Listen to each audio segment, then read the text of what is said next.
Daily. Taste the Daily. Jayakumar மற்றவங்களுக்குலாம்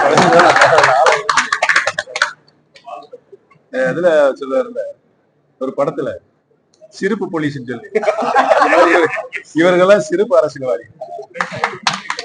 மூன்றாம் முறையாக ஆண்ட கட்சியை மீண்டும் ஆளுகின்ற உரிமையை 2016 மாண்புமிகு அம்மா அவர்கள் பெற்றுத் தந்தார்கள் என்பதுதான் வரலாறு.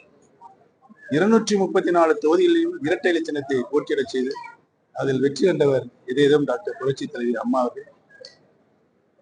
கழகம் பிரிந்திருந்த நேரத்தில் மீண்டும் ஒன்றாக இணைகின்ற பொழுது அவர்கள்தான் ஒருங்கிணைப்பாளர், இணை ஒருங்கிணைப்பாளர் என்ற பதவியை உருவாக்கினார். மீண்டும் அவர்களே ஒற்றை தலைமை வேண்டும் என்று பலவந்தமாக எதேச்சாரமாக கொண்டு வந்தார்கள்.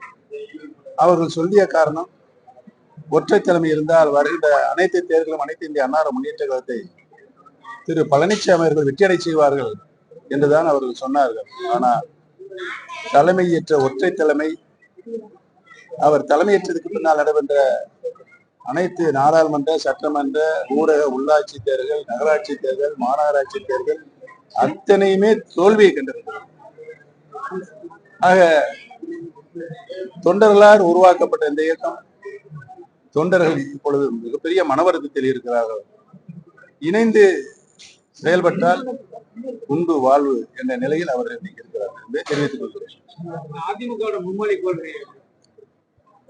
கேள்வியே தப்பா இருக்கு. கேள்வியே தப்பா இருக்கு. பேரறிஞர் அண்ணா அவர்களும் புரட்சி தலைவர் எம்ஜிஆர் அவர்களும் மாண்புமிகு அம்மா அவர்களும் சட்டமன்றத்திலேயே இருமொழி கொள்கைதான் தமிழக மக்களுடைய உயிர்மூச்சாக இருக்கின்ற தீர்மானமாக நிறைவேற்றியிருக்கிறார். நான் முதலமைச்சராக இருக்கின்ற பொழுது கூட இருமொழி கொள்கையை பற்றி நீண்ட விளக்கத்தை சட்டமன்றத்தில் தந்திருக்கிறேன். ஆகவே தமிழக மக்கள் இருமொழி கொள்கைதான் அவர்கள் முழுமூச்சாக கொண்டிருக்கிறார்கள் என்பதை தெரிவித்து புதிதாக ஒரு பிரச்சனையை எழுப்ப வேண்டாம் என்று நான் அனைத்து தலைவர்கள் கேட்டுக்கொண்டேன். நேற்று ஒன்றிய கல்வித்துறை அமைச்சர் சொல்லியிருக்காங்க, தேசிய கல்விக் கொள்கையை ஏற்றுக்கிட்டா தான் தமிழ்நாட்டுக்கு கொடுக்க வேண்டிய பள்ளி கல்வித்துறை நிதி ஒதுக்குவது மாதிரி பேசியிருக்காரு. ஒன்றிய கல்வி அமைச்சர் சொன்னது இப்ப பல்வேறு கருத்துக்களை வந்திருக்கின்ற இது முடித்து வைக்கப்பட்ட பிரச்சனை.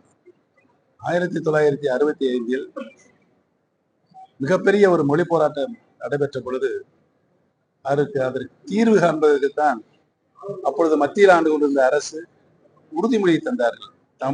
தமிழக மக்கள் விரும்புகிற வரை ஆங்கிலம் தான் பொதுமொழியாக இருக்கும் என்று சொல்லியிருக்கிறார். அங்கு அன்றைக்கு ஒப்புக்கொள்ளப்பட்ட உறுதிமொழி இன்று வரை நீடித்திருக்கிறது. தொடர்ந்து நீடித்தால் தமிழக மக்களுக்கு நல்லது கிடைக்கும் என்பதை தெரிவித்துள்ளேன். மத்திய அரசினுடைய நிதி அனைத்து மாநிலங்களுக்கும் பரவலாக தரப்பட்டுக் கொண்டிருக்கிறது என்பதை தெரிவித்துக் கொள்கிறேன். எடப்பாடியார் வந்து பிஜேபியோட கூட்டணி பண்ண வைக்க மாட்டேன்னு பிஜேபி கூட்டணி கடந்த நாடாளுமன்ற தேர்தலில் தேசிய அளவில் ஒரு ஜனநாயக கூட்டணியை மாண்புமிகு பாரத பிரதமர் உருவாக்கி தனக்கு பக்கத்தில் வலதுபுறத்திலே அவரை உட்கார வைத்திருந்தார். நீங்க அதெல்லாம் பார்த்திருப்பீங்க. நாள் கழித்து அவருக்கு என்ன வந்தது என்று தெரியவில்லை. தேசிய கூட்டணியிலிருந்து நான் விலகிக் கொள்கிறேன் என்று சொன்னார். அதனுடைய விளைவை இன்றைக்கு அனைத்து இந்திய அன்னார முன்னேற்ற கழகத்தில் இருக்கின்ற அனுபவித்துக் கொண்டிருக்கிறார்.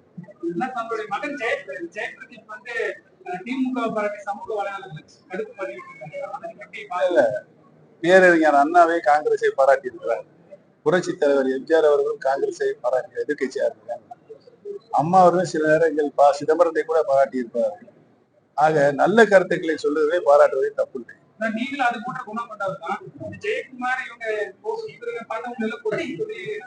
ஐயா, ஜெயக்குமார் மற்றவங்களுக்குலாம்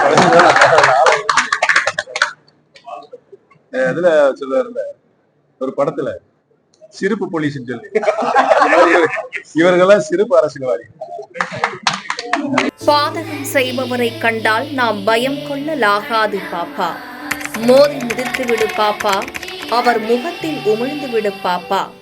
அண்மை செய்திகளை உடனுக்குடன் தெரிந்து கொள்ள இணைந்திருங்கள் எம் நாடு தொலைக்காட்சியுடன்.